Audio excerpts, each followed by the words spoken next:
Gold and diamonds తరుగు తక్కువ బంగారం ఎక్కువ విజయవాడ బెంగళూరు మరియు వైజాగ్ బ్రాంచ్లలో. బట్ క్రేజ్ వచ్చిందన్న ఆ మోజులో చాలా మంది ఇన్ఫ్లుయెన్సర్లు, అందరూ కాదు నేను చెప్తుంది, కొంతమంది మాత్రమే, మళ్ళీ తప్పుగా అనుకోవద్దు నన్ను, అన్న ఇలా అన్నాడు ఏంటి అని, మంచి మార్గం కన్నా చెడు మార్గం అంటే ఈజీ మనీ, ఏది చేస్తే అంటే ఎలాంటి యాడ్లైనా చేద్దాం, ఎలాంటి కాంటెంట్ పంపినా కానీ మనం చదివేసి మనం ఒక షార్ట్ రీల్ పెట్టేద్దాం, పోస్ట్ పెట్టేద్దాం, ఇలాంటివి జరుగుతున్నాయి కదా. నువ్వు కూడా నేను చూశాను భగీరథ టైంలో సమ్ ఏదో ఒకటి పెట్టావు, అమ్ముడు పోయావా అంటే ఫ్రెండ్షిప్ ఉందా మీ ఇద్దరి మధ్య, పెట్టాల్సి వచ్చిందా, ఆబ్లిగేషన్ ఏంటి, అసలు ఏం జరిగింది? ఆబ్లిగేషన్ మోర్ ఓవర్, అంటే ఆ టైంకి జనాలు was believing us very badly. ఏం చెప్పినా they are buying something. And ఇంకొకటి ఏంటంటే ఈ సోషల్ మీడియాలో ఏది ఫ్రీ కాదు. ఈవెన్ ఇప్పుడు నేను ఆ కంటెంట్ని, నా సిరీస్ని ప్రమోట్ చేసుకోవడానికి వచ్చా, మీకు మీ లక్షల వేల వీడియోలో ఇది ఒక వీడియో, ఏదో ఒకటి గివ్ అండ్ టేక్ అవుతా ఉంటుంది. ఇన్ ద సేమ్ వే ఆడియన్కి ఒక ఎంటర్టైన్మెంట్ చేస్తున్నప్పుడు will be going with the content with sponsored అవ్వచ్చు, మనం చేస్తున్నప్పుడు ఏదో ఒకటి స్పాన్సర్షిప్ నడుస్తూ ఉంటుంది. ఈ సైకిల్ అలాగే నడుస్తుంది, అలాగే వర్కౌట్ అవుతుంది ఏ క్రియేటర్ కన్నా. అది ఆబ్లిగేషన్ లో అయిపోయింది. And 100% that was a very big blunder నా సైడ్ నుంచి అయింది. అందుకే వీడియో తీసి వెంటనే అపాలజీ చెప్పి, అసలు ఎలా జరిగిందో అర్థం కాలేదు. Honey trap honey trap. But నేను దాంట్లో చెప్పా క్లియర్ గా, ఈడు ఒకవేళ తప్పు చేసి ఉంటే ఆ సిచ్యువేషన్స్ లో వాళ్ళకి ఏదైతే జరగాలో అది జరగాలి ఖచ్చితంగా. బట్ అది వెళ్ళలేదు. బిఫోర్ అండ్ ఆఫ్టర్ అంతా ట్రిమ్ అయిపోయి ఏదైతే ఇది అనేసాడు అనేది వెళ్ళిపోయింది. అది లాస్ట్ 3 months లో బిగ్ బ్యాక్ క్లాష్. మళ్ళీ అలా స్వింగ్ అవుతున్నప్పుడు మళ్ళీ ఒకసారి అలా, సో మళ్ళీ పడాల్సిందే కదా, తప్పదు కదా. మరి ఇన్ని తప్పులు జరిగిన తర్వాత కూడా జీవితంలో ఎందుకు మళ్ళీ తప్పు? అది అసలు అలా చేసి అలా వెళ్తుంది అనుకుందే కాదు, మాకు 2 days తర్వాత రియలైజేషన్ వచ్చింది, అరే ఇదేదో తప్పుగా వెళ్ళిపోయింది, ఎక్కడో తప్పు మాట్లాడాలి. అంటే ఆడియన్స్ ఎందుకు తిడుతున్నారు, ఎందుకు ఎక్కడో మిస్టేక్ అవుతుంది, ఎందుకు మల్టిపుల్ వీడియోస్ పడుతున్నాయి, అసలు ఏం జరిగిందని చెప్పి రీవర్క్ చేసుకొని చెక్ చేసుకొని, ఊడి అమ్మ ఇక్కడ క్లాష్ అయింది, ఇది షట్ అని చెప్పి. అక్కడ ఇంకొకటి ఏమైపోయిందంటే, అది ఎలా జరిగిందో ఏంటో తెలియదు, ఇక్కడ నేను మాట్లాడింది అందరూ మాట్లాడారు, సేమ్ కాపీ పేస్ట్ అయిపోయింది. అది 100% పెయిడ్ క్యాంపెయిన్ లో వెళ్ళిపోయింది. అవును, ఒరే నేనేదో అదో ట్రెండింగ్ టాపిక్ దాన్ని పట్టుకొని చేసుకుంటే ఒక 1 million వ్యూస్ యాడ్ అవుతాయి, క్రెడిబిలిటీ యాడ్ అవుతుంది, ఈవెన్ ఇడు పాలిటిక్స్ ఇష్యూ కూడా అనర్గళంగా మాట్లాడగలుగుతున్నాడు, బాగుందే వీడిది అని ఈ ఫేజ్ లో నాకు ఏదైనా దొరుకుతుందేమో అని నా స్వార్థంతో నేను చేసింది. అది డబ్బులు తీసుకొని చేసింది, ఎవరిస్తారన్న దాని డబ్బులు? వాళ్ళు డబ్బులు తీసుకొని ఉంటే అసలు దాన్ని ఆ ఫేజ్ లో చేస్తున్నాయి, 50 లక్షలు, 1 కోటి రూపాయలు అలా తీసుకొని ఇంకోలా స్వింగ్ చేసేవాళ్ళం. నేను చేసేవాడిని కాదు, వేరే వాళ్ళతో ఎలాగో చేయించేవాడిని. బట్ మనం అలాంటి దానికి వెళ్ళం కూడా. మన జోన్ అంటే ఇటు మనల్ని అందరూ చూడాలి, మనం ఒక వర్గానికి ఒక పార్టీకి ఉండేవాళ్ళం కాదు. So that's the friend Bhagiratha. అసలు నాకు తెలియదు, అసలు నేను నాకు అసలు ఏం తెలియదు అన్న పాలిటిక్స్ గురించి. తెలిసిందల్లా ఏంటంటే దాన్ని ఇన్ఫర్మేటివ్ వీడియో చేయాలి అనుకున్నప్పుడు I SIT and research about it and I just do. అంతే.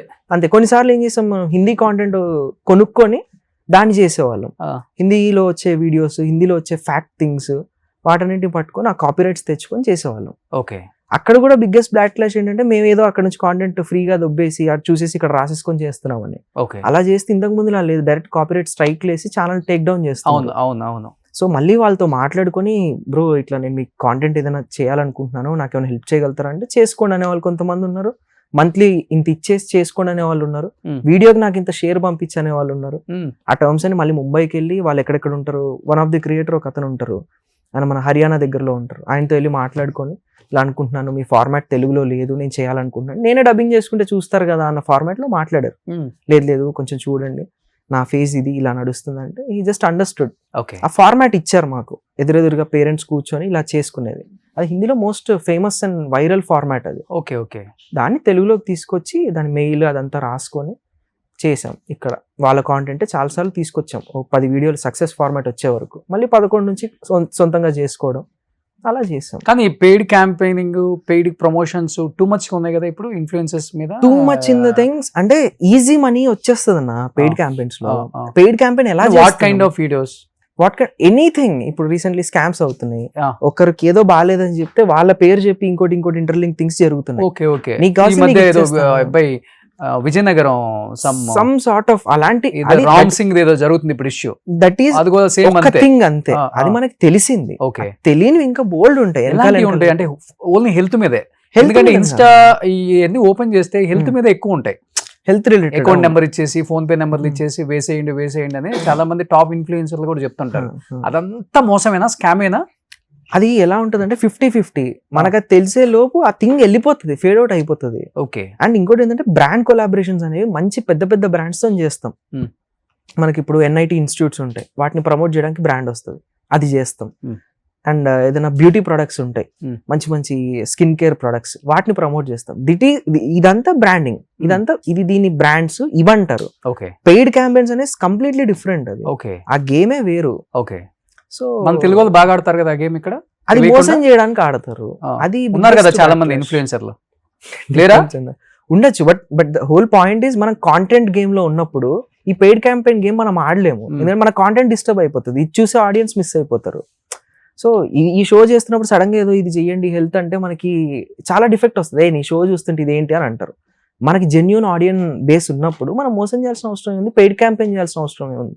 ఈవెన్ నేనే 2-3 డిబేట్ చేసినప్పుడు మన వాళ్ళు తెలుగు ఇన్ఫ్లుయెన్సర్లు అనే వాళ్ళు చాలా మంది బెట్టింగ్ యాప్స్ ని ప్రమోట్ చేయటం 200%. అవును. అంటే ఇప్పుడు మా సైడ్ ఉందనుకోండి, మా సిరీస్ లో చేసినప్పుడు మా కాస్టింగ్స్ ఎక్కువ. ఓకే. అండ్ మాకు కంపెనీ ఉంటది, ఓకే, అది లీగాలిటీస్ అన్ని చూసుకుంటది, అది కరెక్ట్ గా డెలివర్ చేయగలుగుతాం అంటేనే ఉంచుతుంది. ఇప్పుడు యూట్యూబ్ ప్లాట్ఫామ్ లో అలా తీసుకొచ్చి పెడితే యూట్యూబే తీసుకోదు, ఎపిసోడ్ ఎగిరిపోతుంది. ట్రెండింగ్ ఆన్ 1 లో ఉన్న వీడియోస్ కూడా పోయిన రోజులు ఉన్నాయి, వేరు కంపెనీస్ లో వచ్చిన వీడియోస్, వెబ్ సిరీస్ లో. Okay. So there is a lot of guide lines in to it.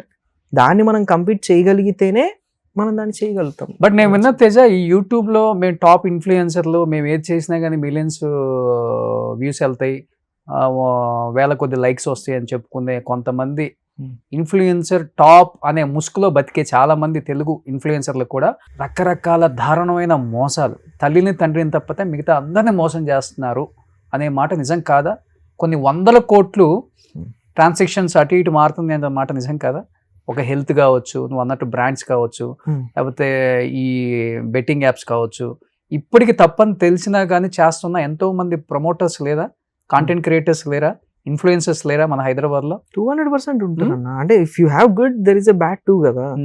దాని గైడ్ లైన్స్ ఏంటి? నువ్వు నిజంగా నీ ఆడియన్స్, ఇప్పుడు మన ఆడియన్స్ ఉంటారు, స్కిన్ కేర్ బ్రాండ్ ఏదైనా ప్రమోట్ చేస్తే నిజంగా ఇది పోతుంది కదన్నా, నా ఫేస్ కొంచెం బాగుంటది కదన్నా తీసుకుంటారు. వాడికి రిజల్ట్ కనిపిస్తే వాడతాడు, రిజల్ట్ కనిపించకపోతే తిట్టుకుంటాడు, అమ్మ నా బూతులు తిట్టుకుంటాడు. దాన్ని మనం ఎంతవరకు తీసుకోగలుగుతాము? అది మన క్యారెక్టర్ మీదకి వస్తుంది, మన క్రెడిబిలిటీ మీదకి వస్తుంది. దాన్ని కూడా నువ్వు పనంగా పెట్టి గేమ్ ఆడుతున్నావు అంటే డజంట్ మేక్ సెన్స్. అంటే వాళ్ళకు కూడా ఇంకా సిగ్గు శరం ఊనం మానం అన్ని వదిలేశారు. పోతే పోయింది, 2-3 కోట్లు లాగేసామా, ఒకవేళ దొరికేసామా, బొక్కలో వేసాడా, కోర్టుకి వెళ్ళామా, ఏముంది అక్కడ ఇక్కడ అన్ని చోట్ల లాయర్లకి వాళ్ళకి వీళ్ళకి స్టేషన్లో వాళ్ళకి వీళ్ళకి ఎవరన్నా అడిగితే ఒక 50 లక్షల వరకు ఖర్చు పెట్టుకుందామా, బయటకు వచ్చామా, బిందాస్కి 2.5 కోట్లు ఫిక్స్డ్ డిపాజిట్ చేసుకున్నామా, లేకపోతే కారు కొనుక్కున్నామా, ఇల్లు కొనుక్కున్నామా, ఇదే ఆ దాంట్లోనే బతికేస్తున్నారు అసలుకి. థింగ్ ఏంటంటే ఇప్పుడు మన దగ్గరకు వచ్చింది అనుకోండి, మన సర్వం దీంట్లోనే, ఇది కాకుండా ఇంకోటి ఏం చేయలేం. అట్లాంటప్పుడు ఇక్కడ నేను మోసం, పెయిడ్ క్యాంపెయిన్ ఇంకోటి ఏది చేయలేం. అండ్ అలాంటి సర్కిల్ని చుట్టూ పెట్టుకోలేం, ఎందుకంటే మనం ఇన్ఫ్లుయెన్స్ అయిపోతాం. పొరపాటున మనకే తెలియకుండా పెయిడ్ క్యాంపెయిన్ వచ్చింది, ఒక 5 లక్షలు ఇస్తాను చెయ్యో అంటే టెంప్ట్ అయిపోతాం. ఆ నెంబర్కి గుడ్ బ్యాడ్ అగ్లీ పక్కన పెట్టేసి చేయడానికి మొగ్గు చూపే విధంగా ఉంటది. అలాంటిది మనం చేయలేమన్నా, ఎందుకంటే మనం ఎయిమింగ్ ఫర్ ఫిలిమ్స్ అవ్వచ్చు, ఎయిమింగ్ ఫర్ OTT అవ్వచ్చు, దానికి గుడ్ విల్ అన్నీ ఉంటే. ఇప్పుడు నేను మిమ్మల్ని కలిసినాడు మంచోడు అని చెప్తేనే ప్రొడ్యూసర్ వస్తాడు మళ్ళీ ఈయన కొనుక్కోవడానికి. ఆడు ఏది పడితే చేస్తాడు, నువ్వు డబ్బులు ఇస్తే ఎనీథింగ్ డన్ అన్నాడు అనుకోండి, ఆడు రాడు, చేస్తాడు. ఇంకా రచ్చ మీరు చెప్పిన 10 రెట్లు యాడ్ చేసుకొని డన్ అండ్ డస్టింగ్ ఆడు దేనికి పనికిరాడని చెప్తాడు.